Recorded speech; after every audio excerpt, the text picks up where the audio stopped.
I'm Rachel Winters, 29, and until last Friday, I was the marketing director who built TechFlow Industries from a garage startup into a $50 million company. My boss Harrison fired me in front of the entire team, claiming I was dead weight after 5 years of loyalty. The humiliation burned, but what happened 3 days later at his anniversary party would expose the truth about our company's success and change both our lives forever. His wife Penelope's introduction sent shockwaves through the room, revealing secrets that would make Harrison question everything he thought he knew about his business and his marriage. The termination letter in my purse suddenly felt like evidence of something much bigger than workplace betrayal. If you've ever been undervalued at work only to discover your true worth, like and subscribe to hear what happened next. The conference room felt like a courtroom that Friday morning, and I was about to be sentenced. Harrison sat at the head of the mahogany table, his usual spot, but something was different. His jaw was set, his eyes cold. The other executives avoided my gaze as I took my seat, their discomfort palpable. Rachel, Harrison began, his voice carrying none of the warmth I'd grown accustomed to over 5 years. We need to discuss your performance. My stomach dropped. Performance? I just closed the Morrison account, our biggest client acquisition in 2 years. I'd worked 16-hour days for 3 weeks to make it happen. I don't understand, I managed, my voice steadier than I felt. The board has reviewed your contributions, and frankly, we're not seeing the value we expected. His words hit like physical blows. You're terminated, effective immediately. The room spun. 5 years of my life, of building this company from nothing, reduced to this moment. I thought of my handwritten business plan notes, still tucked in my desk drawer, the original vision I'd helped Harrison refine during those early days in his garage. Those notes proved I was there from the beginning, that I'd helped shape every major decision. This is a mistake, I whispered. Security will escort you out, Harrison continued, as if I hadn't spoken. Your personal items will be shipped to you. I looked around the table at faces I'd worked alongside for years. Tom from accounting stared at his hands. Lisa from HR wouldn't meet my eyes. These people had celebrated my victories, had seen my late nights and weekend efforts. Now they sat in silence as my career was destroyed. The security guard appeared at the door, a young man I'd chatted with countless mornings. His face was apologetic as he gestured for me to follow. I built this company, I said, finding my voice. I brought in 60% of our current clients. I created the marketing strategies that's enough. Harrison's voice was sharp. You're making this harder than it needs to be. The walk to my desk felt endless. My colleagues pretended to be busy, but I could feel their eyes following me. 5 years of relationships, of shared victories and challenges, evaporating in real time. I grabbed my coffee mug, the one my team had given me for my last birthday, and the small succulent plant on my windowsill. The security guard waited patiently as I opened my desk drawer and pulled out those original business plan notes. The paper was worn from handling, covered in my handwriting and Harrison's, proof of our early collaboration. Ma'am? The guard's voice was gentle. I'm sorry, but we need to move along. The elevator ride down felt like a funeral procession. In the parking lot, I sat in my car and finally let the tears come. My phone buzzed with a text from my assistant. I'm so sorry. This is wrong. That night, I spread those original business plan notes across my kitchen table. My handwriting filled the margins, ideas for target markets, branding concepts, growth strategies. This wasn't just a job I'd lost. This was my life's work, my contribution to something I'd believed in completely. How had it all gone so wrong? 5 years earlier, I'd been standing in a cramped hotel conference room at a startup networking event, nursing a warm beer and wondering if I'd made a mistake leaving my corporate job. The energy was electric, young entrepreneurs pitching ideas, investors scribbling notes, the air thick with possibility and desperation. That's when I met Harrison. He was animated, passionate, talking to a small group about his vision for revolutionizing business technology solutions. But while his ideas were solid, his presentation lacked focus. He was a brilliant programmer, but he couldn't articulate why anyone should care about his product. During the break, I approached him. Your concept is incredible, I said, but you're burying the lead. He looked skeptical. What do you mean? You're talking about features when you should be talking about transformation. Businesses don't want better software, they want better results. We talked for 2 hours. I showed him how to reframe his pitch, how to connect with his audience's pain points. By the end of the night, he was presenting his idea with clarity and conviction. I need you on my team, he said as the event wound down. I can't pay much, actually, I can't pay anything right now, but I have equity.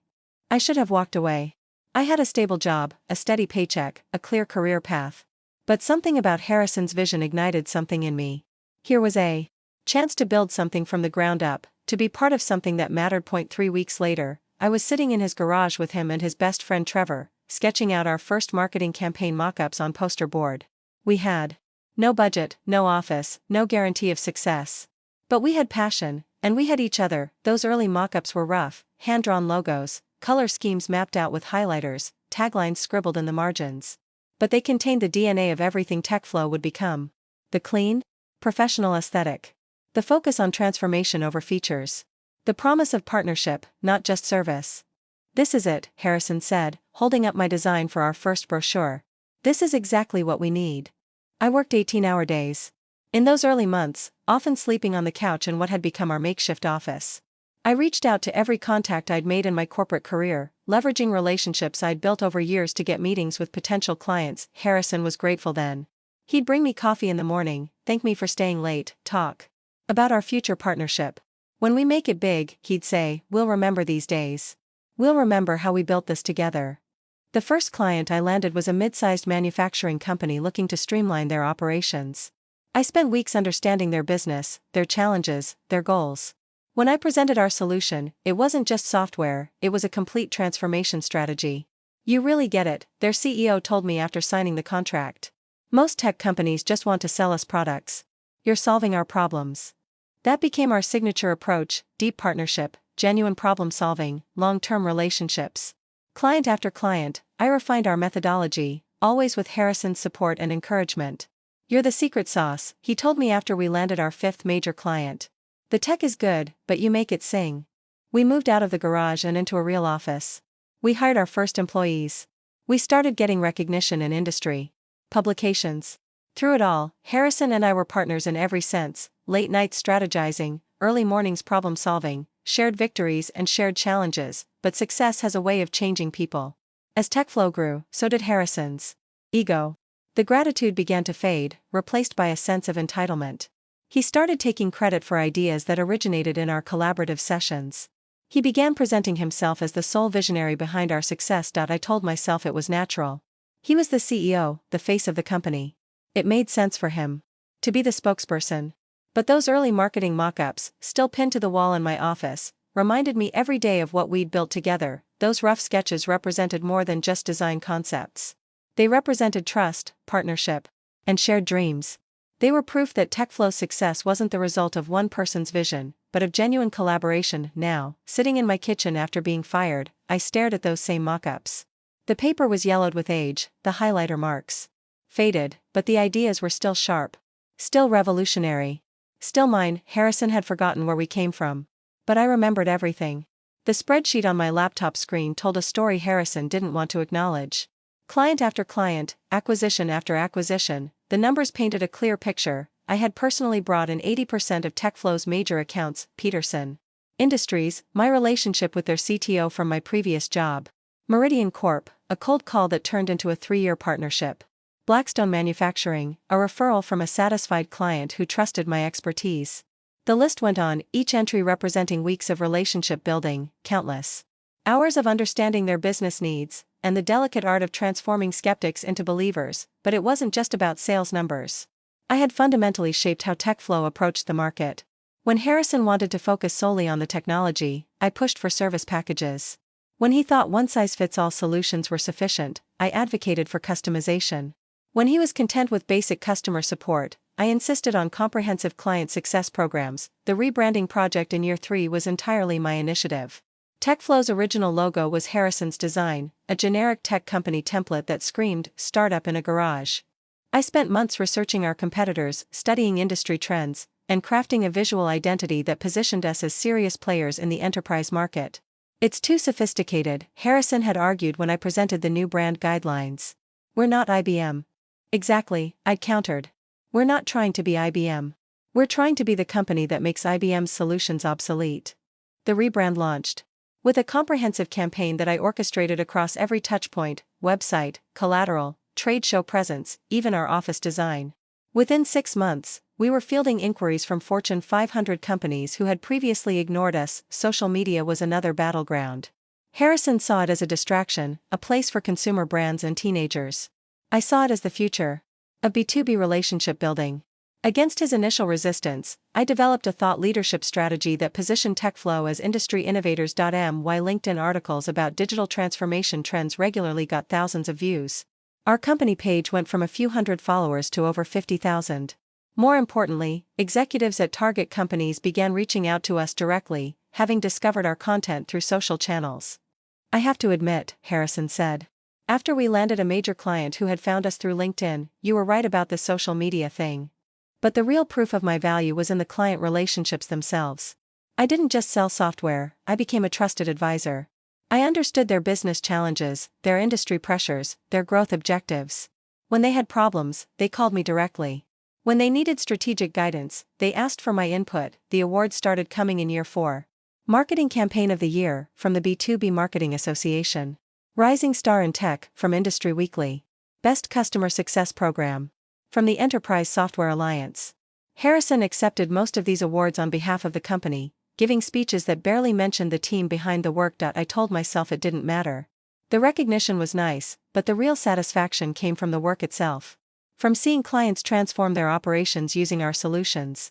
From building something meaningful and lasting. My approach to client success became TechFlow's signature differentiator. While our competitors focused on closing deals and moving on, I insisted on long-term partnerships. I created quarterly business reviews, annual strategy sessions, and continuous improvement programs.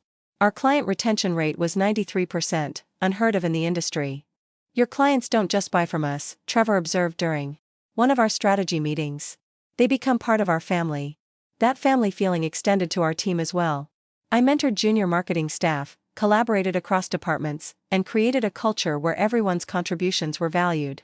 When we hired new employees, they often told me that our reputation for treating people well was what attracted them to TechFlow, but success breeds complexity, and complexity breeds politics. As TechFlow grew, Harrison began excluding me from strategic decisions. Board meetings that I'd once attended became executive-only affairs. Client presentations that I'd developed were delivered by other team members.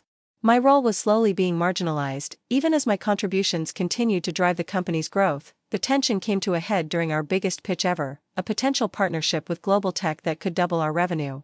I had spent months nurturing the relationship, understanding their needs, and crafting a proposal that addressed every concern they'd raised. The night before the presentation, Harrison informed me that he'd be leading the pitch alone. "This is too important," he said. "I need to handle it personally." I watched from the conference room as he delivered my strategy, using my slides, presenting my solutions. Global Tech signed the contract the next week, our largest deal ever.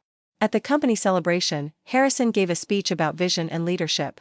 He didn't mention my name once. That's when I knew something had fundamentally changed.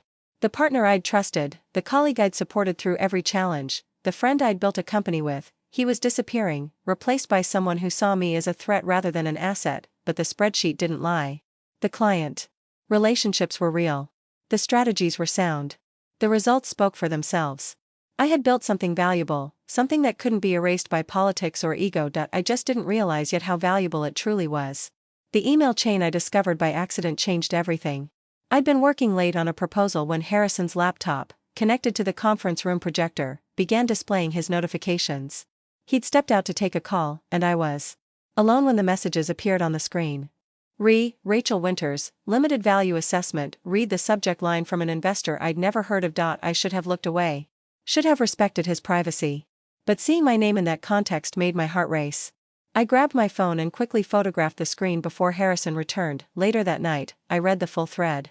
The words cut deeper than any termination letter could have. Rachel's contributions were significant early on, but she's become a liability. Her insistence on relationship-based selling is outdated. Modern B2B is about automation and scale, not hand-holding. She's too emotional about client relationships. Makes decisions based on feelings rather than data. The team respects her, which actually creates a problem.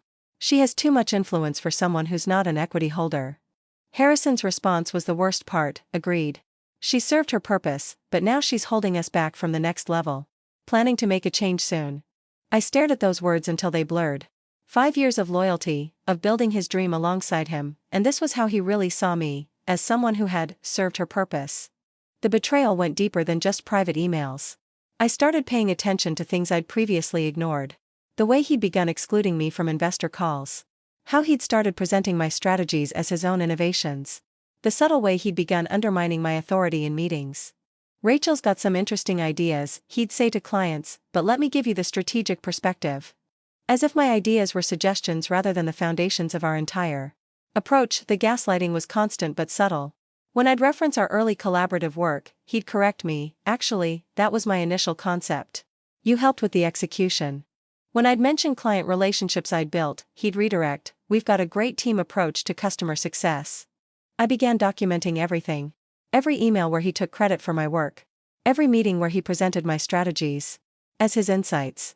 Every instance where he'd rewritten history to minimize my contributions. The final straw came during the Henderson Industries crisis. They were our third largest client, and they were threatening to leave over a service issue.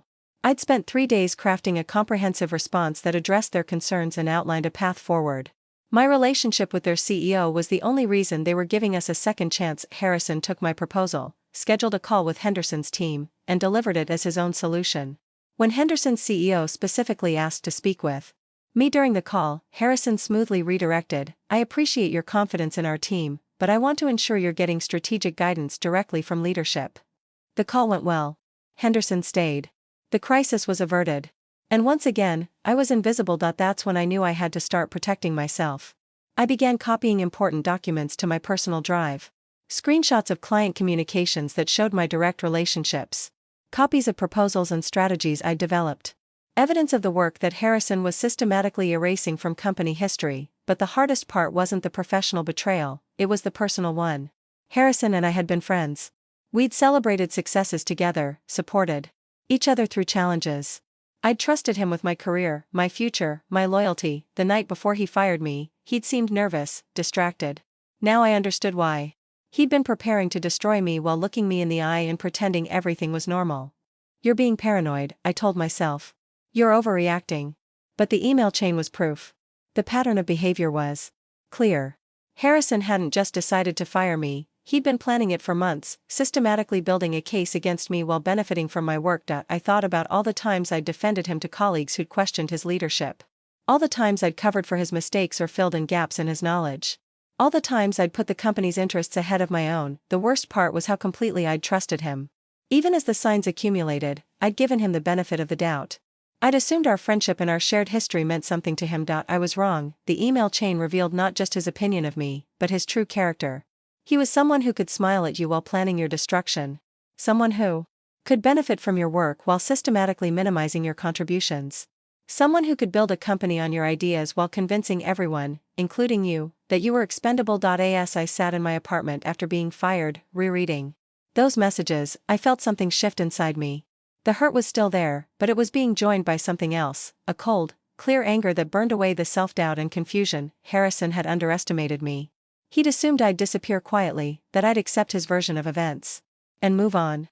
He'd calculated that my loyalty would extend even to my own destruction. He was about to learn how wrong he was. The invitation arrived on Tuesday, 3 days after my termination. Elegant cream cardstock with gold embossing, the kind of quality that whispered understated wealth. I almost threw it away, assuming it was wedding-related junk mail, but something made me pause. Mr. and Mrs. Harrison Blake request the pleasure of your company at their 10th anniversary celebration. I stared at the invitation, my hands trembling slightly. Why would Harrison invite me to his anniversary party? We weren't friends, that much had been made brutally clear. We were barely colleagues anymore, considering I was unemployed thanks to him. The event was scheduled for Saturday evening at the Riverside Country Club, one of the most exclusive venues in the city. Black tie optional. Cocktails and dinner. Celebrating a decade of partnership in life and business. That last line caught my attention. Partnership in life and business. I'd never known much about Harrison's wife, Penelope.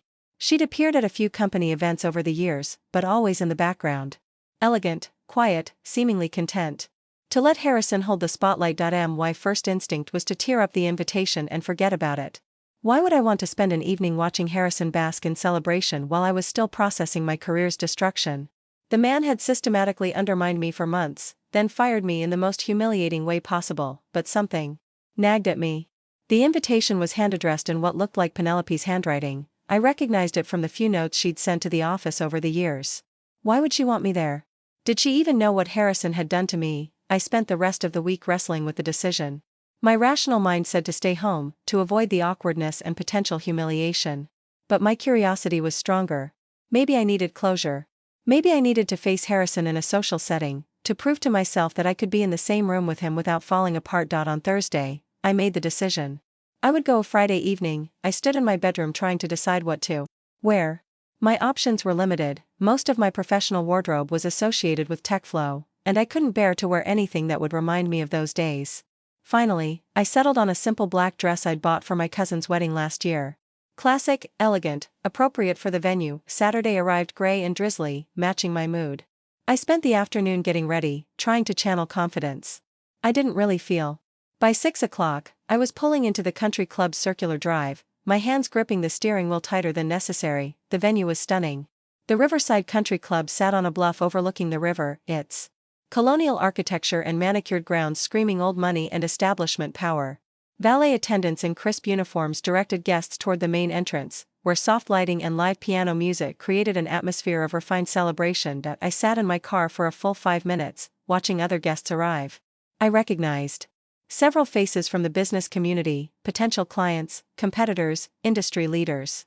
This wasn't just a personal celebration, it was a networking event, a display of Harrison's professional success. The irony wasn't lost on me. He was celebrating his achievements with many of the same people who had become clients because of my work. People who knew me, who had trusted me, who had signed contracts based on relationships I'd built. Finally, I forced myself out of the car and walked toward the entrance. The valet was professional and friendly, giving no indication that he sensed my nervousness. Inside, the club was even more impressive: crystal chandeliers, dark wood paneling, oil paintings that looked like they belonged in a museum. I found the private dining room where the reception was being held. About 60 people mingled with cocktails while a jazz trio played in the corner. Harrison was holding court near the bar, animated and confident in his element. He looked good, successful, happy, completely unburdened by any guilt over what he'd done to me. For a moment, I considered leaving. I could slip out before anyone noticed me, drive home, and pretend this whole evening never happened. But just as I was about to turn around, I spotted Penelope across the room. She was more striking than I'd remembered. Mid-30s, dark hair, pulled back in an elegant updo, wearing a navy dress that was clearly expensive but understated.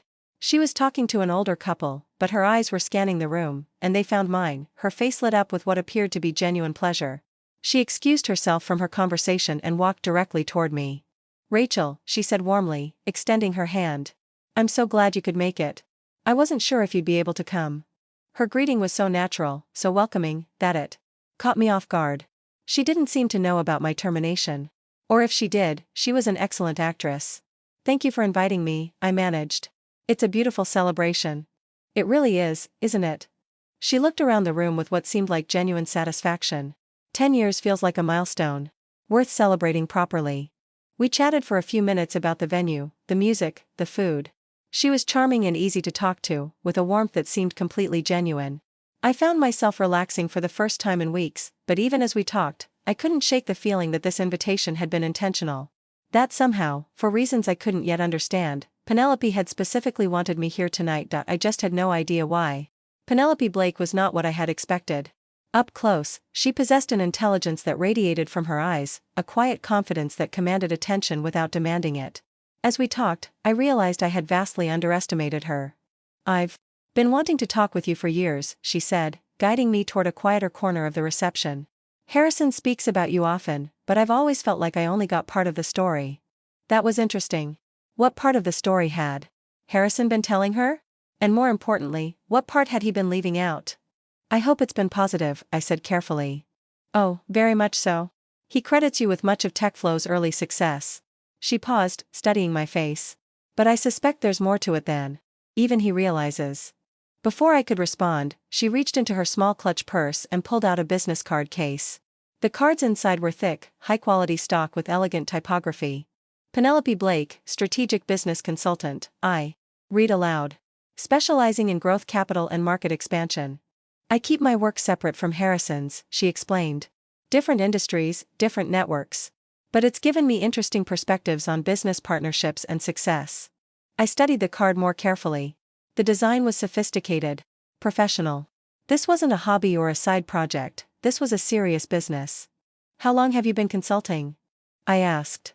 "About 12 years. I started right after we got married, actually." I wanted to maintain my professional identity while supporting Harrison's dreams. She smiled.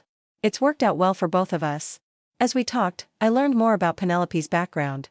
She had an MBA from Northwestern, had worked at McKinsey for 5 years before starting her own practice. Her client list included several Fortune 500 companies, though she was discreet about specifics. I've always been fascinated by the dynamics of business partnerships, she said.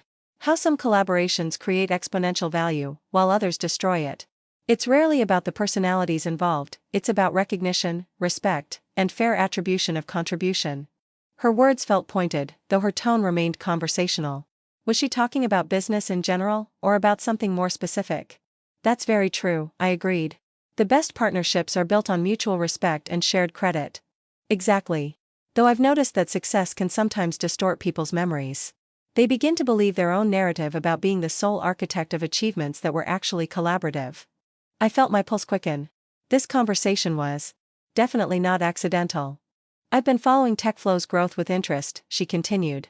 It's remarkable how the company has evolved, how the marketing approach has become so sophisticated, so relationship-focused. That's not typically how technical founders think about business development. No, I said slowly. It's not. She nodded. Thoughtfully. I've always believed that the most successful companies are those that truly understand their customers' needs. That kind of insight usually comes from someone with exceptional emotional intelligence and communication skills. I was beginning to understand that Penelope Blake saw much more than she let on. Her questions were subtle but probing, her observations insightful. She was clearly someone who paid attention to details that others missed. What kind of projects do you work on? I asked, genuinely curious now. I help companies optimize their leadership structures, identify untapped potential in their teams, and develop strategies for sustainable growth. Often, I find that the most valuable contributors are not the most visible ones. She paused to sip her wine, then continued. I also do some investment work, helping clients identify promising opportunities, conducting due diligence on potential partnerships. It's amazing how much you can learn about a company's real strength by looking beyond the public narrative. The conversation was interrupted by Harrison's voice calling for attention. He stood near the piano, champagne glass raised, ready to give a toast. Penelope excused herself and moved to stand beside him, the picture of a supportive wife, but as I watched her during Harrison's speech about partnership and shared dreams, I noticed something others might have missed. While she smiled and applauded at appropriate moments, her eyes continued to scan the room, observing reactions, noting who was present and who was not. This was a woman who missed nothing. A woman who understood the complex dynamics of business and relationships. A woman who had specifically wanted me at this celebration for reasons that were becoming clearer by the moment. After Harrison's toast, she returned to my side. That was lovely, I said. He's always been good with words, she replied. Though I've learned that actions are usually more revealing than speeches. She handed me another business card, not hers this time, but someone else's. This is a friend of mine who might be interested in your expertise. She's launching a new venture and could use someone with your background in strategic marketing. I looked at the card. Another elegant design, another impressive title. Thank you, but I should mention that I'm actually between positions right now. I know, she said quietly. I also know that sometimes the best opportunities come from unexpected transitions. Before I could ask what she meant, she was called away by other guests. But as she walked away, she turned back and said, I hope we can continue this conversation soon, Rachel. I have a feeling we have a lot to talk about. Standing there with 2 business cards in my hand, I realized that this evening was far from over. And that Penelope Blake was far more than Harrison's quiet, supportive wife. She was someone with her own agenda, her own network, and her own very clear understanding of what was really happening at TechFlow. Dinner was an elegant affair, 3 courses served on china that probably cost more than my monthly rent. I found myself seated at a table with other TechFlow associates and their spouses, trying to make conversation while processing my earlier discussion with Penelope. Everyone was polite about my recent transition, as they delicately put it. Word traveled fast in our industry, and Harrison's version of events had clearly made the rounds. I was the marketing director who hadn't been a good fit for the company's evolution, the one who struggled with the demands of rapid growth. I smiled and nodded through their well-meaning condolences, but my attention kept drifting to the head table where Harrison and Penelope sat with what appeared to be their closest friends and family. She caught my eye several times during the meal, offering subtle smiles that seemed to carry hidden meaning. As dessert was being served, Harrison stood again, this time with a more formal air about him. The room quieted as he prepared to speak. 10 years ago, Penelope and I made a commitment to each other, he began, his voice carrying easily through the room. We promised to support each other's dreams, to build something lasting together. To be true partners in every sense of the word. The audience murmured appreciatively. I found myself watching Penelope's face, noting how her expression had shifted to something more serious, more focused.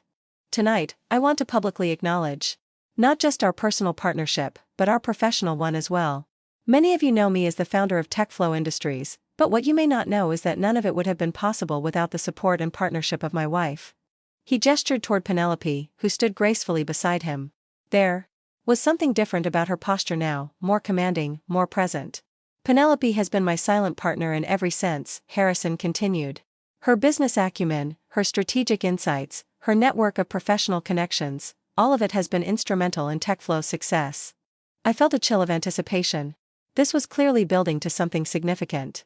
But tonight, I want to share something that few people know. Harrison's voice grew more serious.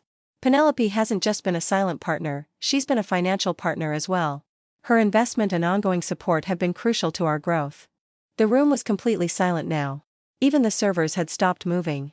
So it's my pleasure to publicly acknowledge what I should have acknowledged years ago. He turned to face his wife fully. Penelope Blake isn't just my wife, she's my business partner, and she deserves recognition for everything she's contributed to our success. The applause was warm but confused. People weren't quite sure what they were celebrating.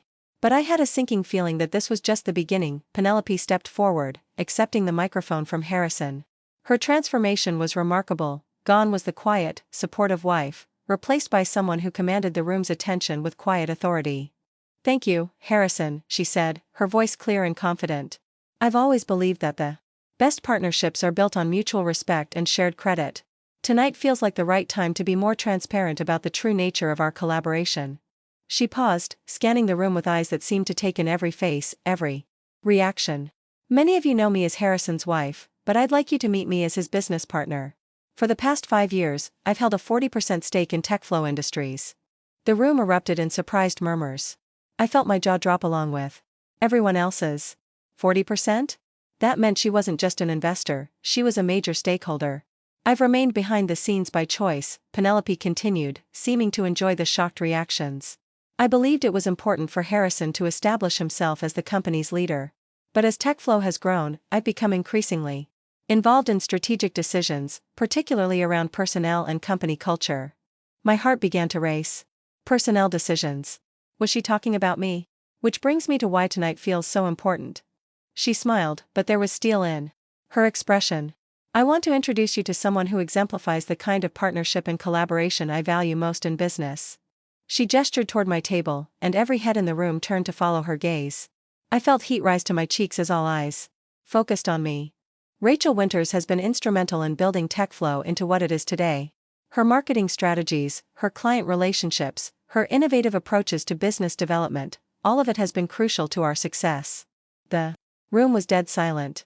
I could see Harrison's face from across the room, and he looked like he'd been struck by lightning. His mouth was slightly open, his eyes wide with what appeared to be genuine shock. "Rachel," Penelope continued, "would you please stand?"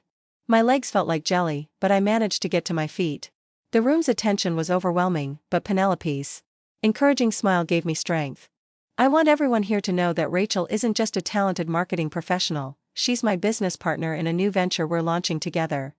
The words hit the room like a bomb. Business partner. New venture. Together. Harrison's face had gone from shock to pale to something approaching panic. He reached for the microphone, but Penelope smoothly stepped away from him.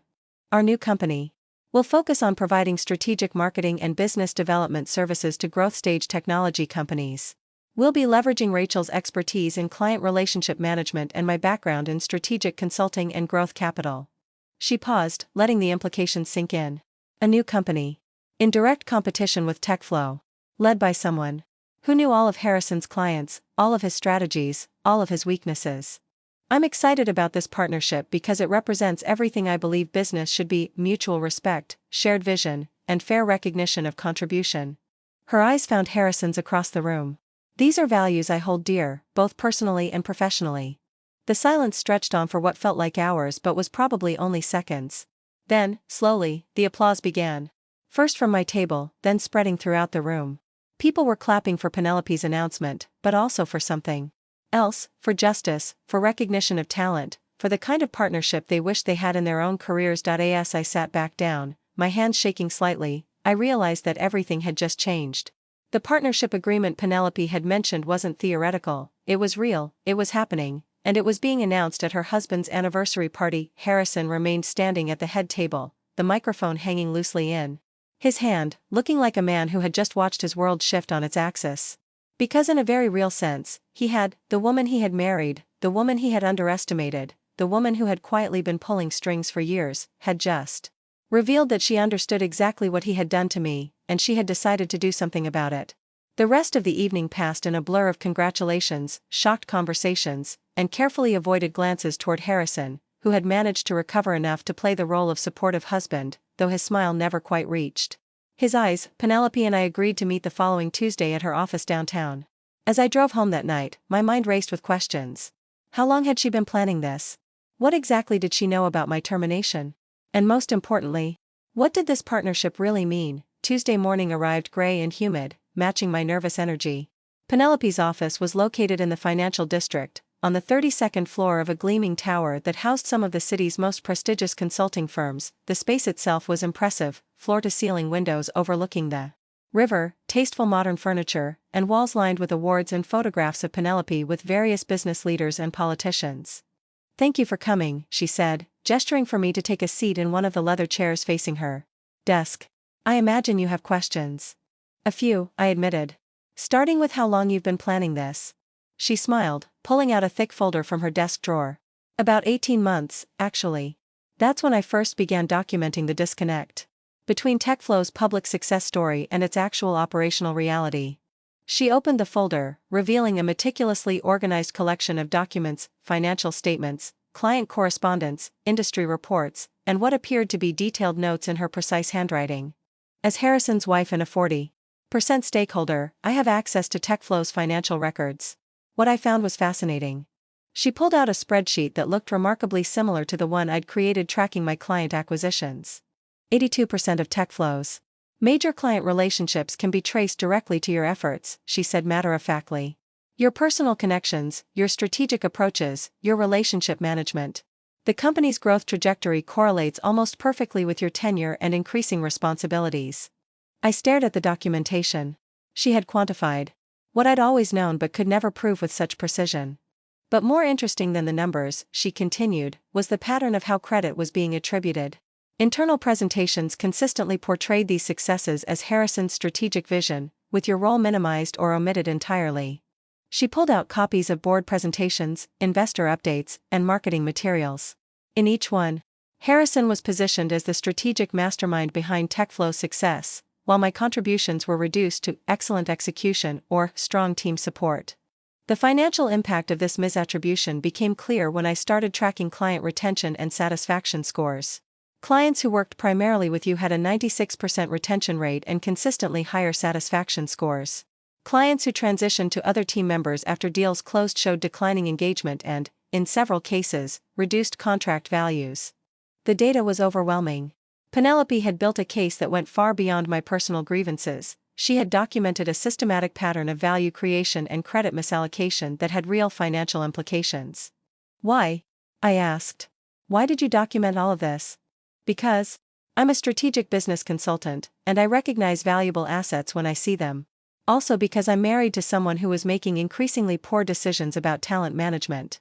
She leaned back in her chair, her expression becoming more personal. "Rachel, I've been watching Harrison's behavior for the past 2 years. The way he talks about employees, the way he minimizes others' contributions, the way he's begun to believe his own narrative about being solely responsible for TechFlow's success." "You disagree with his approach?" "I disagree with his character." Her words were sharp, direct. "The man I married understood the value of collaboration and shared credit. The CEO he's become is threatened by talent and driven by ego." She pulled out another document, bank statements showing a series of substantial investments into TechFlow over the years. "My 40% stake isn't just on paper," she explained. "I've personally invested over $12 million in TechFlow's growth. Money from my consulting business, from successful exits of previous investments, from my family's resources." The numbers were staggering. $12 million. That was serious money, the kind that came with serious expectations about returns and strategic direction. Harrison has always been brilliant at technology and vision, she continued. But he's never understood business development, client relationships, or strategic marketing. Those capabilities came from you, and they're not easily replaceable. So when he fired me, he destroyed a significant portion of TechFlow's value creation engine. She closed the folder with finality. Which is why I've decided to build something better. She walked to a cabinet and pulled out legal documents bearing the seal of a prominent law firm. Blake Winter's Strategic Solutions was officially incorporated last week. I've secured initial funding of $15 million, partly my own capital, partly from a network of investors who are very interested in backing a team with our combined expertise. I felt dizzy. $15 million. A new company. Our names on the legal documents. I don't understand, I said. You barely know me. Why would you? I know your work, she interrupted. I know your client relationships. I know your strategic thinking. Most importantly, I know that Harrison undervalued you, which means you're available for a partnership that actually recognizes your worth. She sat back down across from me, her expression serious but excited.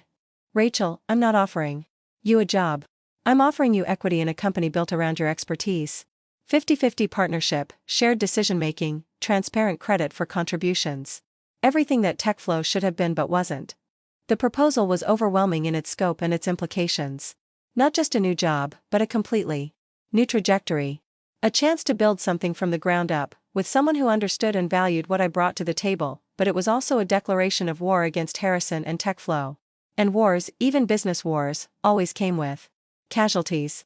Penelope's conference room felt like a war room as she spread documents across the mahogany table. Her meticulous preparation was both impressive and slightly intimidating. This wasn't a spontaneous decision, but a carefully orchestrated strategy. I want to show you something, she said, pulling out a leather-bound notebook filled with her precise handwriting. I've been documenting your contributions to TechFlow for over a year. She opened to the first page, dated 18 months ago. The entry read, RW presentation to Morrison Industries, strategic approach differs significantly from HB's standard pitch. Focus on long-term partnership rather than technology features. Client response notably more positive.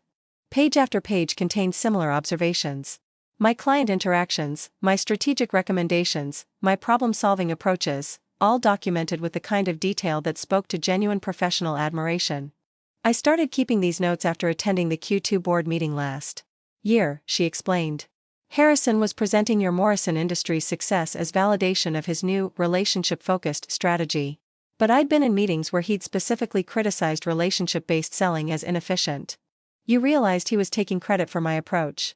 I realized he was taking credit for a fundamental shift in company strategy that he'd initially opposed. She flipped to another section of the notebook. So I started paying closer attention to the gap between his public narrative and operational reality. The documentation was extensive. She'd tracked not just my successes, but the evolution of TechFlow's entire business development approach. The shift from purely technology-focused pitches to consultative selling. The emphasis on long-term partnerships over transactional relationships. The development of comprehensive client success programs. All of these changes originated with you, she said. But Harrison's been presenting them as his strategic evolution as a leader. She showed me email threads, meeting notes, and client feedback that painted a clear picture. My fingerprints were on every major strategic decision that had driven TechFlow's growth, but Harrison's name was on every presentation to investors and board members. The inflection point came 6 months ago, she continued, turning to a section marked with red tabs. Harrison started talking about scaling beyond individual relationships and systematizing the sales process. He was preparing to minimize the relationship-based approach that had made the company successful. Because he was preparing to minimize me. Exactly. He'd convinced himself that the company had outgrown the need for your specific expertise. That he could replicate your results with junior staff and better processes. She pulled out financial projections that Harrison had presented to the board. They showed aggressive growth targets based on reduced personnel costs and increased automation. These projections assumed that client relationships were transferable assets, she said. That switching from relationship-based selling to process-driven selling wouldn't impact retention or satisfaction. But that's not how B2B relationships work. Which is why I commissioned an independent analysis. She handed me a report from a consulting firm I recognized as one of the most respected in the industry. They reviewed TechFlow's client data. And confirmed what I suspected: your personal relationships were driving disproportionate value. The report was damning. Clients who worked primarily with me had higher contract values, longer retention periods, and significantly better satisfaction scores. More importantly, the analysis suggested that my departure would likely trigger a 20 to 30% decline in client satisfaction within 6 months. Harrison didn't commission this analysis, she noted. He was making personnel decisions based on assumptions rather than data. I looked up from the report. You were building a case against your own husband's judgment. I was protecting my investment. Her tone was matter of fact, but I caught a flicker of something deeper: disappointment. Maybe even anger. $12 million gives me a voice in strategic decisions. When I saw Harrison preparing to fire the person responsible for most of our client success, I had to act. She pulled out the final set of documents: incorporation papers, partnership agreements, and investment commitments for Blake Winter's Strategic Solutions. I spent 3 months building our initial client pipeline before Harrison even fired you, she said. I reached out to my network, tested market interest, secured preliminary commitments. I wanted to be ready to move quickly when the opportunity arose. The client list was impressive: 3 Fortune 500 companies, several high-growth startups, and 2 private equity firms looking for portfolio company support. Potential first-year revenue of $8 million. You lined up $8 million in business before we even had our first conversation. I lined up $8 million in business because I knew you'd be available soon, and I knew these clients would want to work with you specifically. She smiled. Several of them expressed frustration with their current provider's lack of relationship focus. Your approach is exactly what they're looking for. The scope of her preparation was staggering. While I'd been struggling with feeling betrayed and undervalued, Penelope had been building an entire company around my expertise. There's one more thing, she said, her tone becoming more serious. Harrison doesn't know about my stake in TechFlow. He thinks I'm just a supportive spouse who occasionally provides business advice. He doesn't know his wife owns 40% of his company. The investment was structured through a holding company I control. Harrison signed the agreements, but I don't think he fully understood the implications. He needed capital for expansion, and I provided it, but he's never been involved in the legal details. The implications were staggering. Harrison had been making decisions about a company he didn't fully control, firing employees who were crucial to the value of Penelope's investment. So when you announced our partnership at the anniversary party, I was exercising my rights as a major stakeholder to voice concerns about strategic direction. Her smile was sharp. I was also serving notice that TechFlow's most valuable assets weren't as controllable as Harrison assumed. Sitting in that conference room, surrounded by evidence of Penelope's meticulous planning and strategic thinking, I realized I'd been invited into something much bigger than a new job opportunity. I'd been recruited into a calculated campaign to demonstrate the true source of TechFlow's success, and to build something better from the wreckage of Harrison's misconceptions about leadership and value creation. The first text arrived at 6:47 a.m. the Monday after the anniversary party. Rachel, we need to talk. There's been a misunderstanding. I stared at my phone screen, still groggy from sleep, wondering if I was hallucinating. Harrison Blake, the man who had fired me less than a week ago, was now texting me about misunderstandings. By noon, there were 7 more messages. Can we meet for coffee? I think Penelope got carried away at the party. There might be an opportunity back at TechFlow. Are you available to discuss? Rachel, please respond. This is important. I'm prepared to offer you the VP marketing position. Significant salary increase. We need to talk before you make any decisions about other opportunities. This is Harrison. Please call me. Rachel, I'm serious. We can work this out. The progression from confusion to offers to outright desperation was fascinating to watch. Each message revealed more about Harrison's growing panic as he began to understand the implications of Saturday night's announcement. By Wednesday, the texts had escalated to phone calls. I let them go to voicemail, but I listened to every message.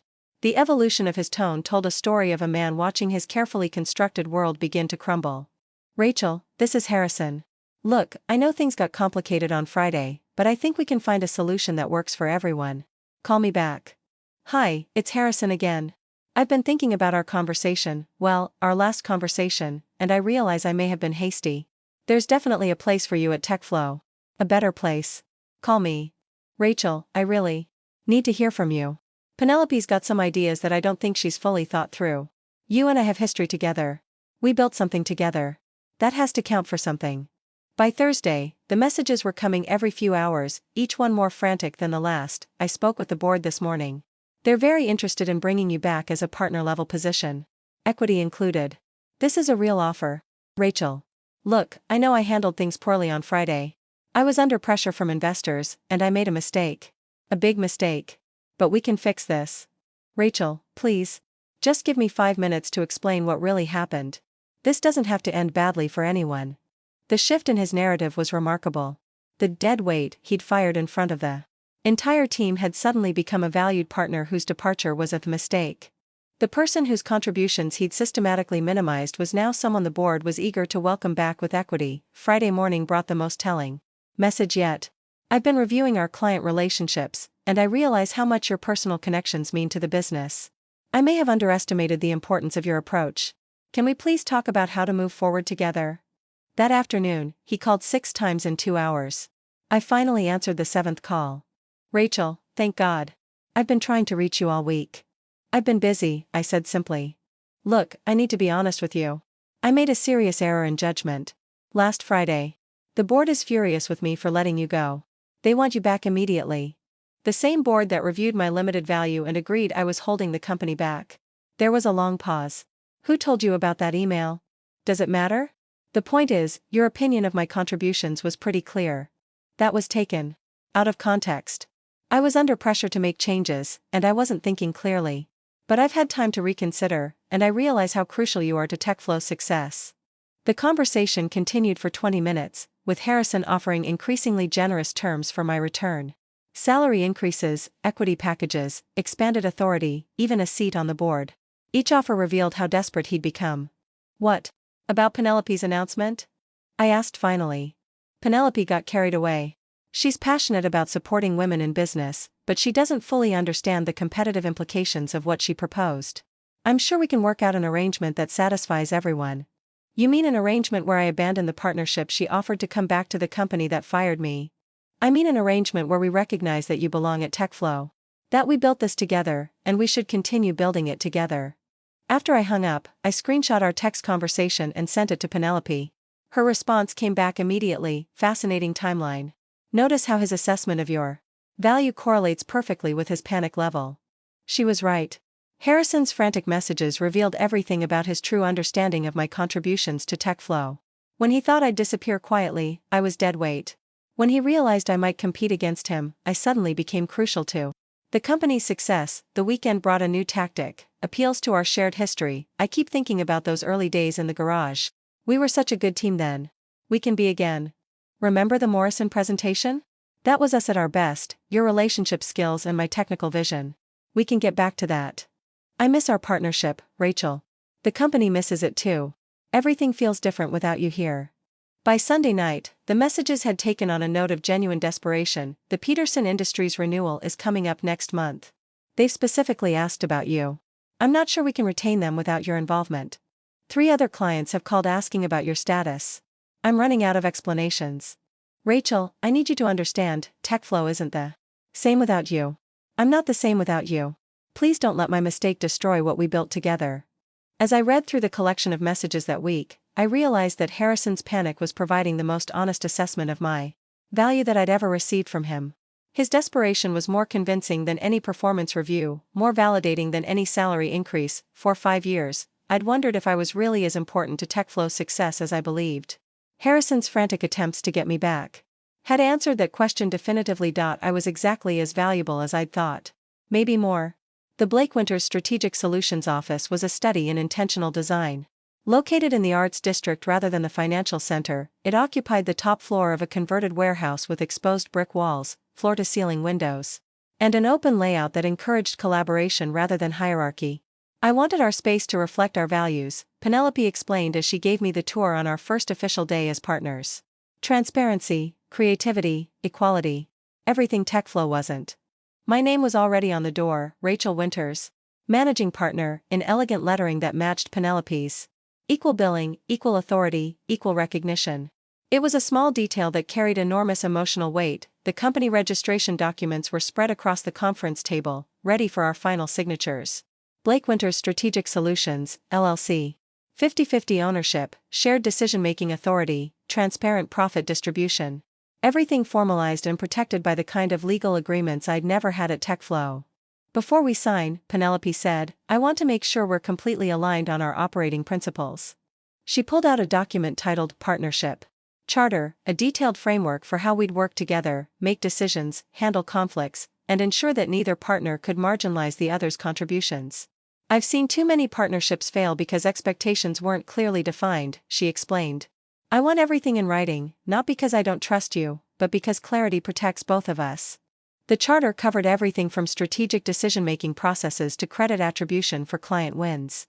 It included provisions for regular partnership reviews, transparent financial reporting, and even protocols for how we'd present ourselves to clients and the media.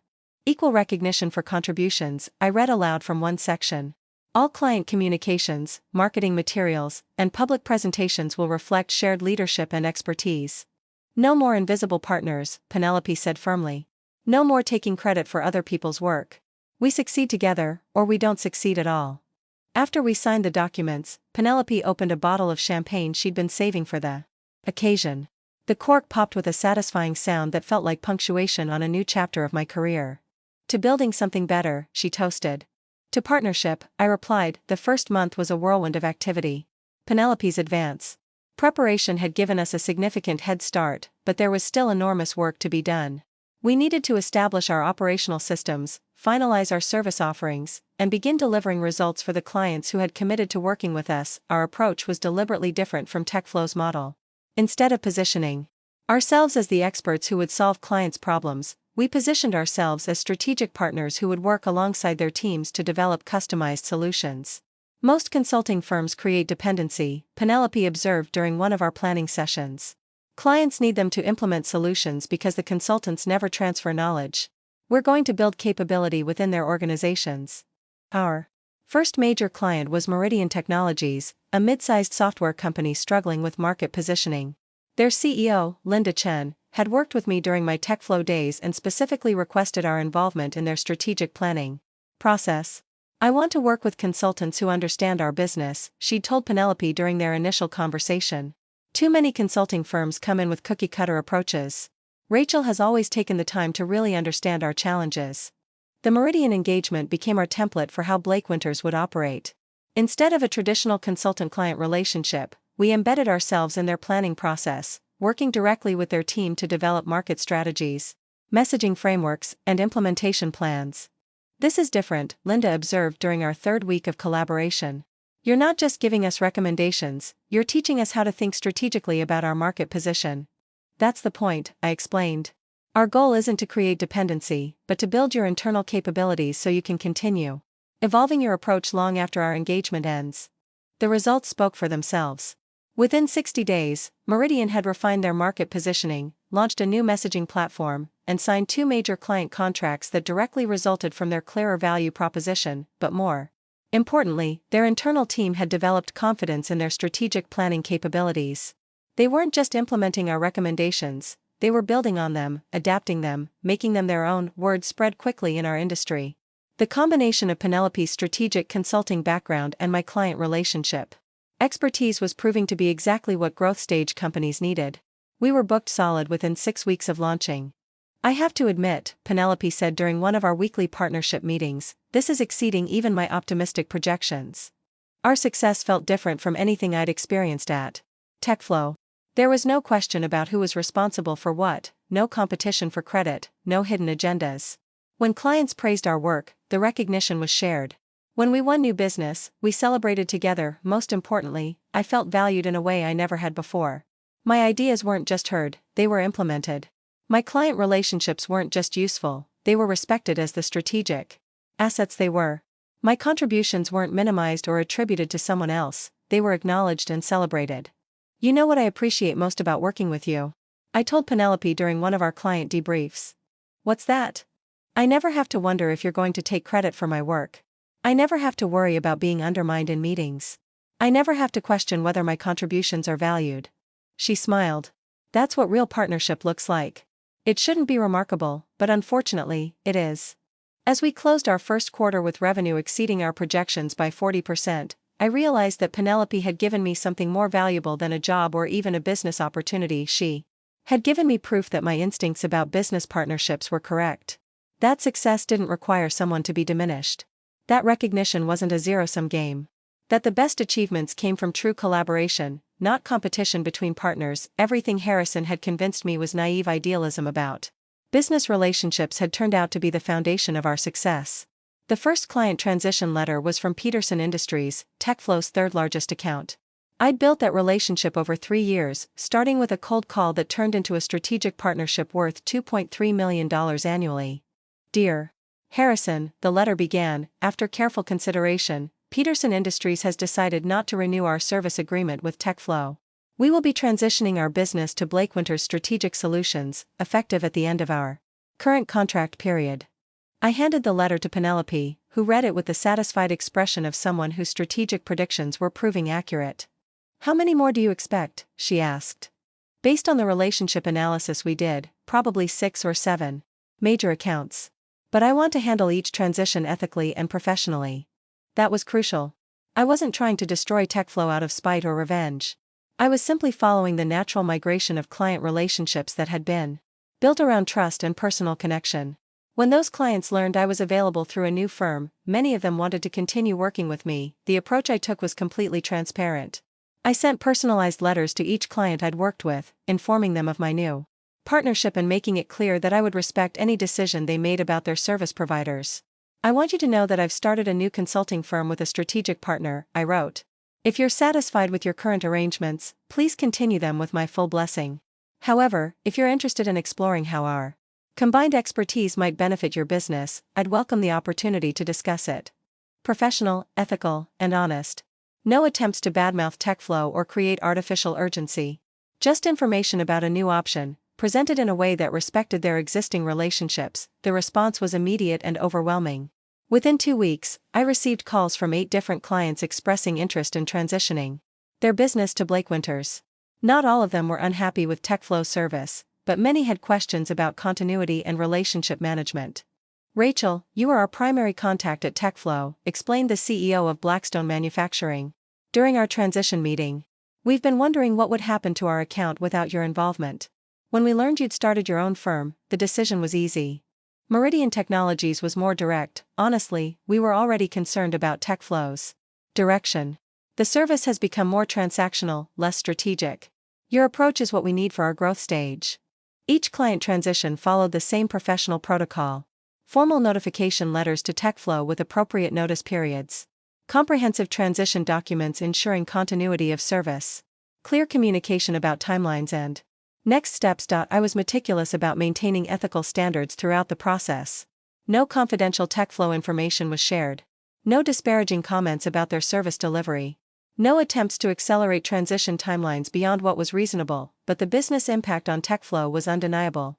Harrison called me after the 4th transition letter arrived. Rachel, this is getting out of hand. You're destroying the company we built together. I'm not destroying anything, I replied calmly. I'm serving clients who want to work with me. That's how relationships work in professional services. But these are TechFlow's clients. We invested years in building these relationships. No, Harrison. I invested years in building these relationships. There's a difference. The distinction was crucial, and it was becoming increasingly clear to everyone involved. Client relationships in professional services are personal assets, built through trust, expertise, and consistent value delivery. They're not owned by companies, they're earned by individuals and teams. Look, I continued, I understand this is difficult for TechFlow. But these clients are making independent decisions about who they want to work with. I'm not pressuring anyone or making promises I can't keep. I'm simply making myself available through a new firm. Harrison's frustration was evident, but he couldn't argue with the ethics of my approach. The clients were making informed decisions based on their assessment of where they'd receive the best service. The industry response was equally telling. Rather than viewing the client transitions as predatory behavior, most people saw them as the natural result of relationship-based selling.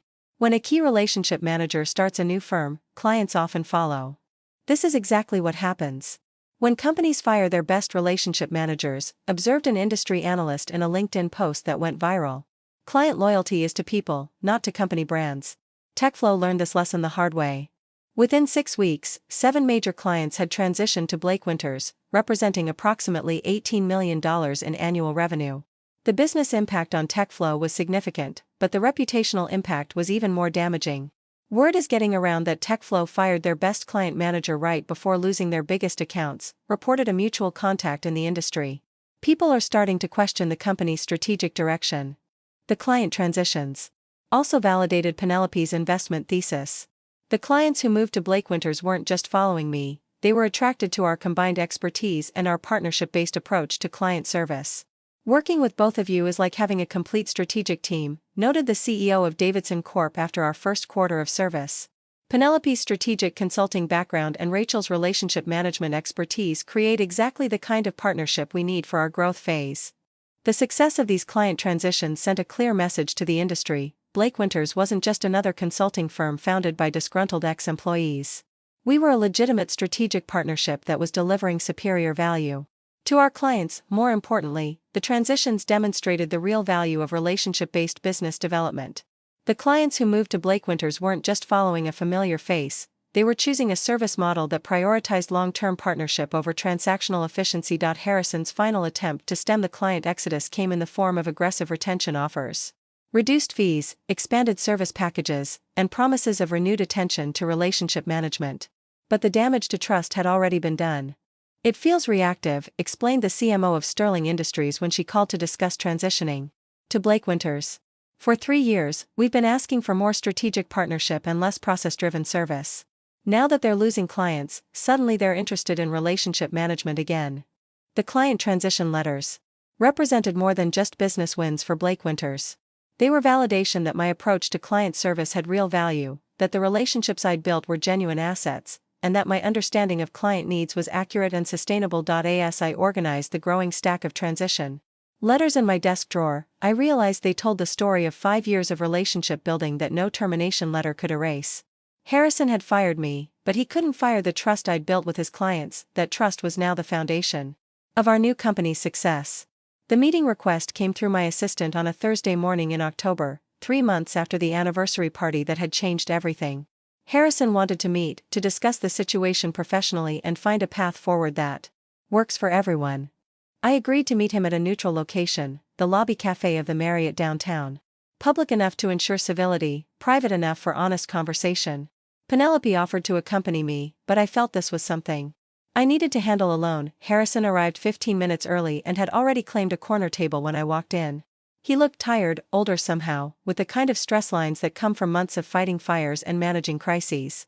"Thank you for coming," he said as I sat down. "I know this is awkward for both of us." "It doesn't have to be," I replied. "We're both professionals. We can have a professional conversation." He ordered coffee, I asked for tea. The small talk felt forced, but we managed a few minutes of discussion about the weather and downtown development before getting to the real agenda. "Rachel, I want to start by acknowledging that I handled your departure poorly. Very poorly. I was under pressure from investors, and I made decisions that I now regret." "What kind of pressure?" I asked, genuinely curious. "They wanted to see evidence that we could scale beyond individual relationships. That we weren't dependent on any single employee for client retention. Your success with clients was actually being viewed as a risk factor." The irony was staggering. My effectiveness at building client relationships had been perceived as a vulnerability rather than an asset. "So you fired me to prove the company wasn't dependent on me?" "I fired you because I convinced myself that the investors were right. That we needed to systematize our approach and reduce reliance on individual relationships." He paused, staring into his coffee. "I was wrong. Completely, catastrophically wrong." This was the closest thing to an apology I'd received from him, and it felt significant. But I wanted to understand more about his thinking. "What changed your mind?" "The client retention numbers. Within 60 days of your departure, our client satisfaction scores dropped by 30%. 3 major clients explicitly asked about your status. 2 of them began exploring alternatives before you even started Blake Winters." He pulled out his phone and showed me a spreadsheet that looked familiar, similar to the client analysis Penelope had shared with me months earlier. "I had our team do a comprehensive review of client relationships and satisfaction drivers. What we found was exactly what you'd been telling me for years. Our clients valued the personal relationships and strategic partnership approach. They weren't just buying technology solutions, they were buying ongoing advisory services." "So the investors were wrong about relationship dependency being a risk?" "The investors were wrong about a lot of things." His voice carried a bitterness I hadn't heard before. But I was wrong for listening to them instead of trusting my own team. Instead of trusting you. The conversation was taking a more personal turn than I'd expected. Harrison seemed genuinely remorseful, but I needed to understand whether this was tactical regret or actual recognition of his mistakes. Harrison, I need to ask you something directly. Do you understand what you did to me personally, not just professionally? He looked up from his coffee, meeting my eyes for the first time since I'd arrived. I betrayed your trust. I minimized your contributions. I fired you in a way that was designed to be humiliating. His voice was quiet but clear. I treated someone who had been loyal to me for 5 years like they were disposable. Why? The question had been burning in my mind for months. We were partners. We built TechFlow together. Why did you decide I was the problem? Because I was scared. The admission seemed to surprise even him. The company was growing faster than I could manage. The investors were asking questions I couldn't answer. I felt like I was losing control of something I'd created. So you decided to control me instead? I decided to eliminate what I perceived as variables I couldn't manage. Your client relationships, your strategic influence, your growing reputation. In the industry, all of it felt like threats to my authority rather than assets to leverage. He leaned back in his chair, looking exhausted by the honesty. I started seeing you as competition instead of collaboration. I convinced myself that your success was somehow diminishing mine. It was stupid, paranoid thinking, but the pressure made me irrational. The recording app on my phone was capturing every word, per my attorney's advice. Not because I planned to use it against him, but because I wanted an accurate record of this conversation. The worst part, he continued, is that I know better. I've always known that business success comes from building great teams and recognizing great contributors. But somewhere along the way, I lost sight of that. What do you want from this conversation, Harrison? What's the outcome you're hoping for? Honestly? I want to find a way to undo the damage I've caused. To TechFlow, to our clients, to you personally. I know I can't change what happened, but maybe we can find a way forward that acknowledges the mistakes and creates better outcomes for everyone. It was a reasonable request, but I wasn't sure what better outcomes would look like given how far things had progressed. Blake Winters is thriving, I said. Our clients are happy, our business is growing, and I'm working with a partner who values my contributions. I'm not sure what TechFlow could offer that would improve on that situation. I'm not asking you to come back, he said quickly. I understand that ship has sailed. But maybe there's a way for our companies to coexist without destroying each other. Are we destroying each other? I thought we were just competing. When your former partner takes $18 million in annual revenue and builds a competitor specifically designed to highlight your weaknesses, it's more than just competition. He was right, of course. Blake Winters wasn't just another consulting firm, it was a direct challenge to TechFlow's approach to client service and strategic partnerships. So what are you proposing? Recognition, he said simply. Public acknowledgement of your contributions to TechFlow's success. Correction of the narrative about why you left. An honest accounting of what you built and what the company lost when I made the decision to fire you. The offer was unexpected and significant. Public recognition would restore my professional reputation and validate everything I'd been saying about my contributions to TechFlow's success, but it would also require Harrison to admit publicly that he'd made a catastrophic error in judgment. That his version of events had been self-serving and inaccurate. That the success he'd been claiming credit for was largely the result of someone else's work. That's a generous offer, I said. But what would you gain from making that kind of public admission? Credibility, he replied. Right now, the industry narrative is that TechFlow's leadership made inexplicably poor decisions about talent management. If I can demonstrate that I understand my mistakes and am working to correct them, maybe we can rebuild trust with clients and partners. It was a strategic calculation disguised as an apology, but it was also the most honest conversation Harrison and I had ever had about our professional relationship. I need to think about this, I said. And I need to discuss it with Penelope. Any decision like this affects both of us. Of course. Take whatever time you need. I just wanted you to know that I understand what I did, and I'm prepared to take responsibility for it publicly. As we parted ways in the hotel lobby, I realized that Harrison's offer represented something I'd never expected to receive, validation from the person who had hurt me most. But I also understood that his motivations were complex, mixing genuine remorse with calculated damage control. The recording on my phone would be useful, not as a weapon, but as evidence that Harrison Blake finally understood the truth about TechFlow's success, and about the cost of his betrayal. The settlement negotiations took place in the conference room of Morrison & Associates, the law firm representing Blake Winters. Harrison arrived with his attorney and his CFO, a clear indication that TechFlow was taking this seriously as a business matter rather than a personal dispute. Penelope had insisted on treating this as a formal business negotiation. "You deserve compensation for the value you created at TechFlow," she'd argued. Harrison's willingness to discuss public recognition is a good start, but it doesn't address the financial impact of his decisions. The numbers were sobering when laid out in legal documents. My client relationships had generated approximately $45 million in revenue for TechFlow over 5 years. The client exodus following my termination represented a loss of $18 million in annual recurring revenue. Industry standard compensation for business development of that magnitude would have been substantial. "We're not seeking punitive damages," our attorney clarified at the beginning of the session. "We're seeking recognition of Rachel's contributions and appropriate compensation for the value she created." Harrison's attorney had clearly advised him to be conciliatory. TechFlow acknowledges that Ms. Winters made significant contributions to the company's success and that her termination was handled poorly. "We're prepared to discuss both financial settlement and public recognition." The financial discussion was surprisingly straightforward. TechFlow proposed a settlement payment of $2.8 million, structured as recognition of my contribution to the company's growth and client development. Not full compensation for the value I'd created, but significant enough to acknowledge that my termination had been a costly mistake. More importantly, the settlement included provisions for public recognition of my role in TechFlow's success. Harrison would issue a statement acknowledging my contributions to the company's strategic direction, client development, and growth. The statement would be distributed to industry publications and posted on TechFlow's website and social media channels. "I want to be clear about something," Harrison said directly to me during a break in negotiations. "This isn't just about protecting TechFlow's reputation. I genuinely believe you deserve recognition for what you built." "I appreciate that," I replied. "But I also understand that this serves your business interests." "Both things can be true," he acknowledged. "I can be genuinely sorry for how I treated you and also motivated by the need to stabilize my company." The final settlement agreement was more comprehensive than I'd expected. Beyond the financial payment and public recognition, it included provisions ensuring that TechFlow would not disparage Blake Winters or interfere with our client relationships. In return, we agreed not to recruit TechFlow employees or use confidential company information, but the most significant element was the joint statement we developed together.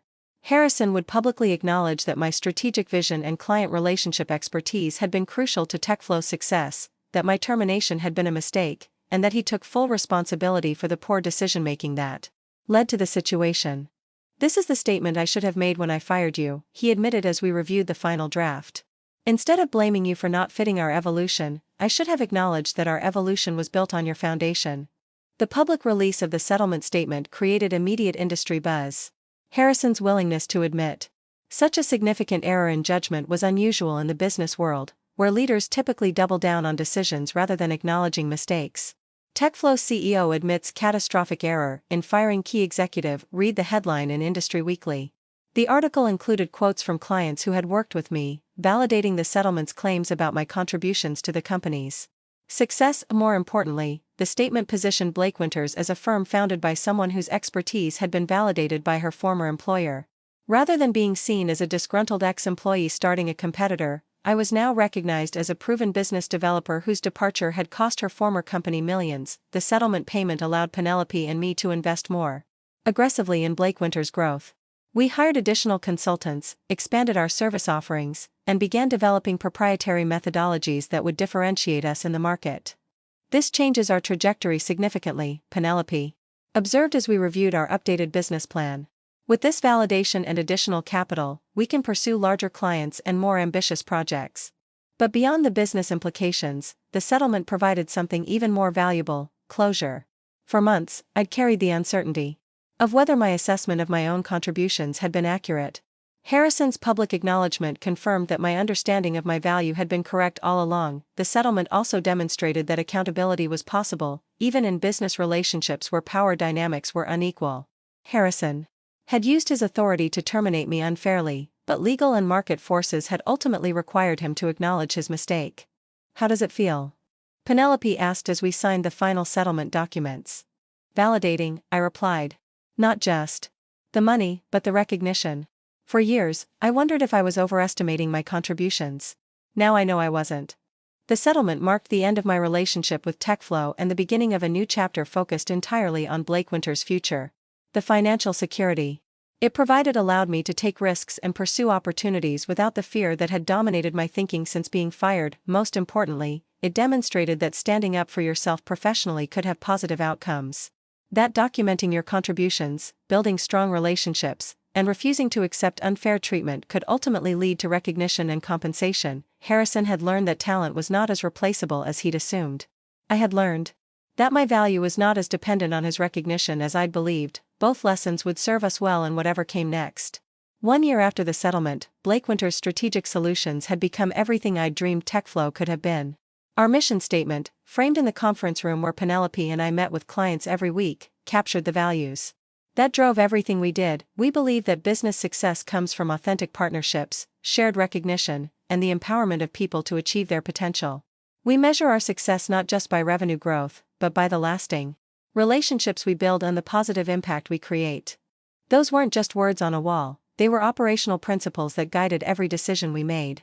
When we hired new consultants, we looked for people who valued collaboration over competition. When we structured client engagements, we focused on building internal capability rather than creating dependency. When we celebrated wins, we made sure everyone who contributed received recognition. Our team had grown to 12 full-time consultants and 5 support staff, all working in the open, collaborative environment that Penelope had designed.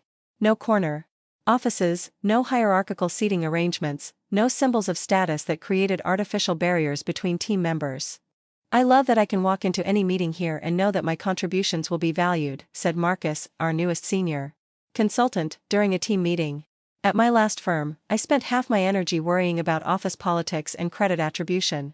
Here, I can focus entirely on doing great work. That culture of recognition and respect wasn't accidental, it was the result of intentional systems and processes that Penelope and I had developed together. Monthly recognition meetings where team members acknowledged each other's contributions. Transparent profit sharing that rewarded collaboration over individual achievement. Client feedback systems that highlighted the specific value each team member brought to engagements. Our client success metrics validated the approach. 98% client retention. Average project satisfaction scores of 4.8 out of 5. 60% of new business coming from referrals rather than active sales efforts. We were building the kind of sustainable business that was based on genuine value creation rather than aggressive business development. The industry recognition followed quickly. Best places to work in consulting, from Business Journal. Innovation in client service, from the Strategic Consulting Association. Rising Star Firm, from Industry Weekly. Each award reflected not just our business success, but our commitment to doing business differently. But the most meaningful recognition came from our clients themselves. The thank you notes, the renewal contracts, the referrals to other companies who needed strategic support. Evidence that our approach was creating real value for the people we served. Working with Blake Winters has been transformational for our business, wrote the CEO of Paradigm Industries in a LinkedIn post that generated hundreds of comments. But more than that, it's been educational. They've shown us how strategic partnerships should work, with mutual respect, shared goals, and genuine collaboration. The contrast with my TechFlow experience was stark and intentional. Every frustrated moment from those 5 years had informed how Penelope and I structured Blake Winters. Every time I'd felt undervalued or unrecognized had led to systems that ensured our team members felt appreciated and empowered. You know what I realized? I told Penelope during one of our quarterly business reviews. Harrison's treatment of me wasn't just unfair, it was strategically stupid. He had someone who was completely invested in the company's success, and he drove them away because he couldn't handle sharing credit. That's the paradox of insecure leadership, she replied. The more you try to control and minimize others, the more you diminish your own success. Secure leaders understand that empowering others creates exponential returns. Our approach to talent development reflected that philosophy. Instead of hoarding opportunities or minimizing team members' contributions, we actively promoted their expertise and created platforms for them to showcase their capabilities. When Marcus developed an innovative approach to market analysis, we encouraged him to present it at industry conferences and publish articles about the methodology. When Sarah created a new framework for client onboarding, we made it a signature offering and gave her full credit for its development.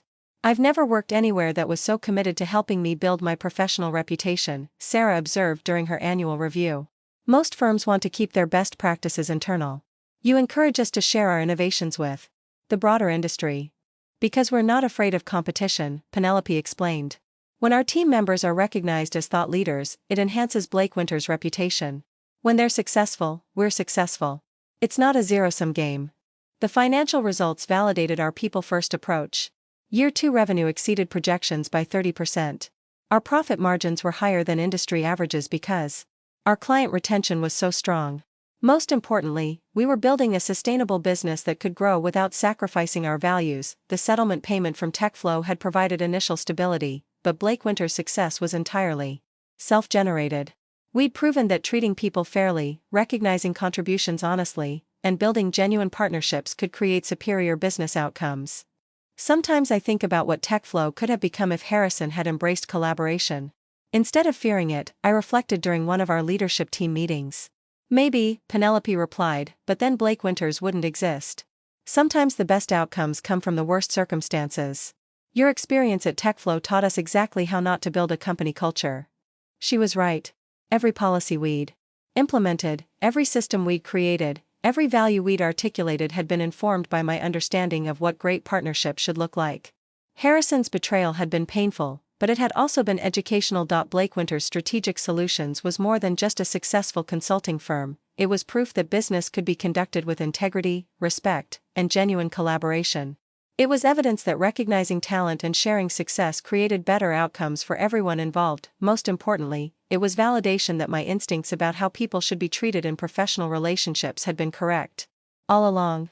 The industry awards ceremony took place at the Grand Ballroom of the Fairmont Hotel, with over 300 consulting professionals gathering to celebrate excellence in strategic business services. I stood backstage, adjusting my navy dress, and trying to calm the nervous energy that always preceded public speaking. The Strategic Innovation Award recognizes consulting firms that have developed breakthrough approaches to client service and business development, the presenter announced. This year's recipient has revolutionized how strategic partnerships are structured and delivered, setting new standards for collaboration and results. Penelope squeezed my hand as we waited in the wings. In 2 years, Blake Winters had gone from startup to industry recognition, but more importantly, we'd proven that our approach to business relationships could create sustainable success. Blake Winters Strategic Solutions, accepted by co-founders Penelope Blake and Rachel Winters. The applause was warm and sustained as we walked onto the stage together. Equal recognition, shared spotlight, joint acceptance of an honor that represented everything we'd built together. 2 years ago, we founded Blake Winters with a simple premise, I said into the microphone, looking out at an audience that included former colleagues, current clients, and competitors. That business success comes from empowering people, not controlling them. From recognizing contributions, not hoarding credit. From building genuine partnerships, not managing hierarchies. The audience was attentive, but I could see Harrison in the third row, listening intently. He'd sent a congratulatory message when the award was announced, acknowledging that Blake Winters represented the kind of company he wished TechFlow had become. This award belongs to our entire team, Penelope continued, because it represents a collective commitment to doing business differently. Every person at Blake Winters has contributed to developing our methodologies, serving our clients, and building our reputation.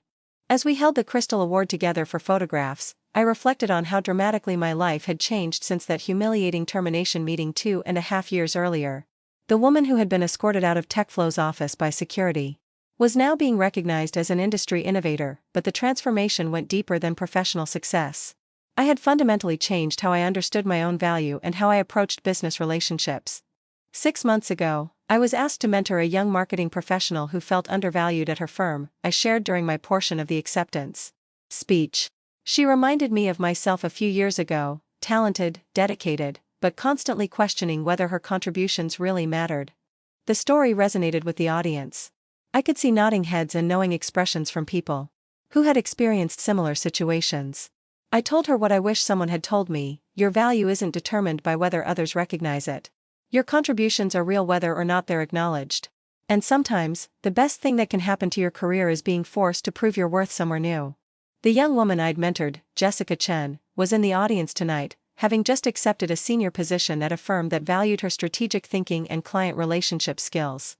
She represented dozens of professionals I'd connected with over the past year, people who needed to hear that their instincts about their own value were probably correct. Building Blake Winters taught me that success isn't about winning zero-sum competitions, I continued. It's about creating environments where everyone can contribute their best work and receive appropriate recognition for it. After the ceremony, the networking reception buzzed with conversations about our award and our approach to consulting. Several firm leaders approached us about collaboration opportunities, interested in learning from our methodologies. "What you've built is remarkable," said the managing partner of a competing firm. "Our employee satisfaction surveys consistently show that people want exactly what you're providing: respect, recognition, and genuine partnership. Most firms talk about these values but don't know how to implement them." The conversation highlighted something important: Blake Winters hadn't succeeded because we'd discovered revolutionary business strategies. We'd succeeded because we'd created an environment where people could do their best work without worrying about politics, credit attribution, or artificial competition. "The methodology isn't complicated," Penelope explained to a group of interested colleagues. "Treat people fairly, recognize their contributions honestly, and create systems that reward collaboration over competition. The business results follow naturally." Later that evening, at the after-party in our office, I looked around at our team celebrating together. Marcus was explaining our client onboarding process to someone from another firm. Sarah was discussing her market analysis framework with a potential collaboration partner. Everyone was comfortable representing the company because everyone felt genuinely valued and empowered. "You know what I'm most proud of?" I asked Penelope as we stood together watching our team network and share their expertise. "What's that?" "We didn't just build a successful consulting firm. We proved that the values I fought for at TechFlow actually work. That recognizing talent and sharing success creates better outcomes for everyone." The award ceremony marked a milestone, but it also represented a beginning. Blake Winters was now positioned to influence how other firms approached talent development and client service. We had a platform to advocate for the kind of business practices that had transformed my own career. "I've been thinking about writing a book," I told Penelope. "About building partnerships that actually work. About creating business cultures where people can thrive without sacrificing their integrity." "I think that's a brilliant idea," she replied. "Your story could help a lot of people who are struggling with similar situations." As I drove home that night, with the industry award sitting on my passenger seat, I realized that Harrison's betrayal had inadvertently given me something valuable: proof that my instincts about business relationships were not only correct but could be the foundation for extraordinary success. The young woman who had been fired for being dead weight had become someone whose approach to business was being recognized and studied by her industry. That transformation hadn't happened overnight, but it had been comprehensive and permanent. I wasn't the same person who had sat in that TechFlow conference room accepting termination without fighting back. I was someone who understood her value, demanded appropriate recognition, and refused to accept less than genuine partnership in professional relationships. That was perhaps the most important award of all. 3 years after Harrison fired me, I received a letter that brought everything full circle. It arrived on cream-colored paper, handwritten in careful script, and addressed simply to Rachel Winters, Blake Winters Strategic Solutions. "Dear Ms. Winters," it began, "my name is Amanda Foster, and I'm a 26-year-old marketing coordinator at a mid-sized technology firm. 6 months ago, I attended your presentation at the Women in Business Leadership Conference, and your story changed my perspective on my career and my worth." I smiled as I continued reading. These letters had become regular occurrences, young professionals reaching out to share their own stories of workplace challenges and career transitions. Each one reminded me that my experience at TechFlow hadn't been unique, and that sharing my story was helping others navigate similar situations. For 2 years, I've been the primary relationship manager for our company's largest clients, but my contributions have been consistently minimized by my supervisor. When clients specifically request to work with me, he redirects credit to the team effort. When I develop successful strategies, he presents them as his innovations. The parallels to my own experience were striking and depressing. Even in 2025, talented professionals were still being undervalued and having their contributions minimized by insecure leadership. After hearing your presentation, I started documenting my contributions and building relationships outside my current company. Last week, I accepted a position at a firm that values collaboration and recognizes individual achievements. I wanted to thank you for showing me that standing up for yourself isn't just possible, it's necessary. I set the letter aside and walked to the window of my office, looking out at the city where Blake Winters had become a recognized leader in strategic consulting. In 3 years, we'd grown to 35 employees, opened a second office, and been featured in Harvard Business Review as an example of innovative partnership structures. But success hadn't made me forget the lessons of my TechFlow experience. If anything, it had reinforced my commitment to ensuring that no one in our organization would face the kind of betrayal and devaluation I'd experienced. Another thank you letter? Penelope asked as she entered my office for our weekly leadership meeting. Amanda Foster, I said, handing her the letter. Sounds like she was dealing with a version of Harrison. Penelope read the letter thoughtfully. It's remarkable how common these situations are. And how often people accept them because they don't realize they have other options. That was exactly why I'd begun speaking at conferences and writing about workplace dynamics. My Harvard Business Review article, The True Cost of Undervaluing Talent, had generated thousands of responses from professionals sharing similar experiences. The story clearly resonated far beyond my individual situation. I've been thinking about expanding our mentorship program, I said. Maybe creating a formal network for professionals who are dealing with toxic workplace dynamics. I love that idea. We could partner with other firms that share our values, create a support system for people who are navigating difficult situations. Our mentorship program had started informally, with me responding to emails and LinkedIn messages from people seeking advice. But it had grown into something more structured, with Blake Winter's consultants volunteering time to support emerging professionals who needed guidance about career decisions and workplace challenges. The program had also become a recruiting tool. Several of our best hires had been people who participated in our mentorship initiatives, eventually joining Blake Winters when positions became available. You know what I realized yesterday? I said to Penelope as we reviewed our quarterly business results. We've created exactly what I hoped TechFlow would become when I first joined Harrison in that garage. Our numbers validated the approach.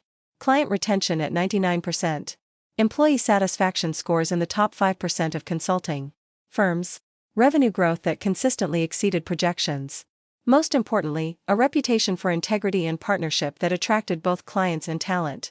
The difference, Penelope observed, is that we built this culture intentionally from the beginning. We didn't have to overcome years of bad habits and toxic dynamics. She was right. TechFlow's problems hadn't just been about Harrison's insecurity, they'd been systemic issues that developed over time as the company grew without clear values or accountability structures. Sometimes I wonder how Harrison is doing, I admitted. The last industry update I saw suggested TechFlow was struggling with client retention. That's not surprising. Relationship-based businesses suffer when they lose their relationship builders. And replacing trust takes years, not months. The professional distance between Harrison and me had become comfortable over time. We weren't friends, but we weren't enemies either. We were former colleagues who had learned important lessons from a business relationship that had ended badly. I'd heard through industry contacts that Harrison had implemented changes at TechFlow, more collaborative leadership, better recognition systems, and renewed focus on employee development. Whether those changes came from genuine learning or market pressure, I couldn't say. But they suggested that our confrontation had been educational for both of us. My phone buzzed with a calendar reminder, presentation at Regional Business School. Building authentic partnerships.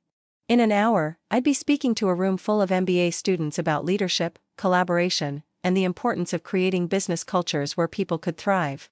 What's your main message for the students? Penelope asked as I gathered my presentation materials.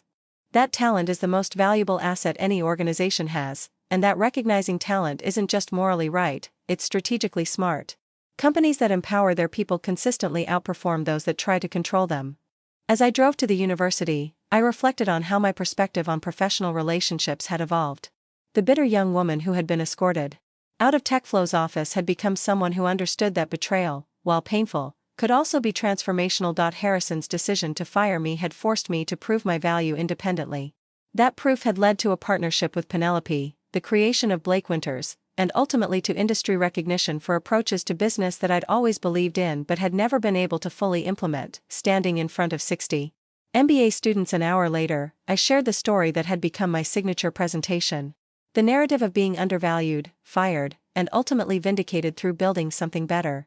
The most important lesson, I concluded, is that your value doesn't depend on whether others recognize it. Your contributions are real whether or not they're acknowledged. But recognition is nice, and it's worth fighting for. During the Q&A session, a young woman in the front row raised her hand. How do you know when it's time to leave a situation that isn't working, versus trying to fix it from within? It was the question I got most often, and the one that was hardest to answer definitively. Trust your instincts, I said. If you're consistently undervalued despite strong performance, if your contributions are regularly minimized or attributed to others, if you feel like you're fighting for basic respect, those are signs that the culture may not be changeable from your position. Another student asked about the risks of leaving established positions to start something new. There are always risks, I acknowledged. But there are also risks in staying somewhere that doesn't value you. The cost of accepting undervaluation is often higher than the cost of proving your worth elsewhere. After the presentation, several students approached me with specific questions about their own career situations. Each conversation reminded me why this work mattered. Talented people needed to hear that their instincts about their own value were probably correct. Driving back to the office, I thought about Amanda Foster's letter and the dozens of similar messages I'd received over the past year. Each represented someone who had found the courage to advocate for themselves professionally, often after hearing that such advocacy was possible and necessary. That evening, Penelope and I met for dinner at the restaurant where we'd celebrated our first major client win 3 years earlier. It had become a tradition, monthly dinners where we reflected on Blake Winter's progress and our partnership's evolution. "I have something to show you," Penelope said, pulling out her phone. The final numbers from our employee satisfaction survey. The results were remarkable. 97% of our team reported feeling valued and recognized for their contributions. 95% said they would recommend Blake Winters as an employer. 98% felt confident that their professional growth was supported and encouraged. "These numbers represent what we set out to build," I said. "A place where people can do their best work without worrying about politics or recognition." "They also represent why we've been so successful with clients," Penelope added. "When your team feels valued, they deliver exceptional work. When they're confident in their own recognition, they focus on results rather than credit protection." As we walked back to our cars after dinner, I realized that the journey from that humiliating termination meeting to this moment of professional satisfaction and industry recognition had taught me something fundamental about resilience and self-worth. The experience hadn't just changed my career, it had changed who I was as a person. I was more confident in my own judgment, more willing to advocate for myself and others, and more committed to creating the kind of professional environments I wished I'd had earlier in my career. Back home, I sat at my kitchen table with Amanda Foster's letter, crafting a response that I hoped would provide encouragement and practical guidance. These letters had become one of the most meaningful aspects of my work, direct evidence that sharing my story was helping others navigate their own professional challenges. "Dear Amanda," I wrote, "congratulations on your new position and on having the courage to advocate for yourself. Your experience sounds painfully familiar, but your response to it gives me hope that the next generation of professionals won't accept undervaluation as normal." I continued writing for 20 minutes, sharing specific advice about documenting contributions, building external relationships, and maintaining confidence during career transitions. But mostly, I wanted her to know that her instincts about her own value were probably correct, and that fighting for recognition wasn't selfish, it was necessary. As I sealed the envelope, I reflected on how completely my life had changed since Harrison fired me. The woman who had accepted that termination without fighting back had become someone who refused to let talent go unrecognized, who built companies around empowerment rather than control, and who used her platform to advocate for others facing similar challenges. Harrison's betrayal had been devastating at the time, but it had also been liberating. It had forced me to prove my worth independently, to build something better than what I'd lost, and to demonstrate that the values I'd always believed in could create extraordinary success. The termination letter that had once felt like evidence of my failure now sat in my desk drawer as a reminder of how far I'd come. It was proof that the worst professional experience of my life had ultimately led to the best outcomes of my career. Most importantly, it was evidence that standing up for yourself, even when it's difficult, even when it's risky, was always worth doing. If you've ever felt undervalued at work, if you've ever questioned whether your contributions really matter, if you've ever wondered whether fighting for recognition is worth the risk, I hope my story gives you the courage to trust your instincts. Your value is real, whether or not others recognize it. But recognition is possible, and it's worth pursuing. Sometimes the best thing that can happen to your career is being forced to prove your worth somewhere new, and sometimes, justice comes not from revenge, but from building something so much better that the betrayal becomes a blessing in disguise.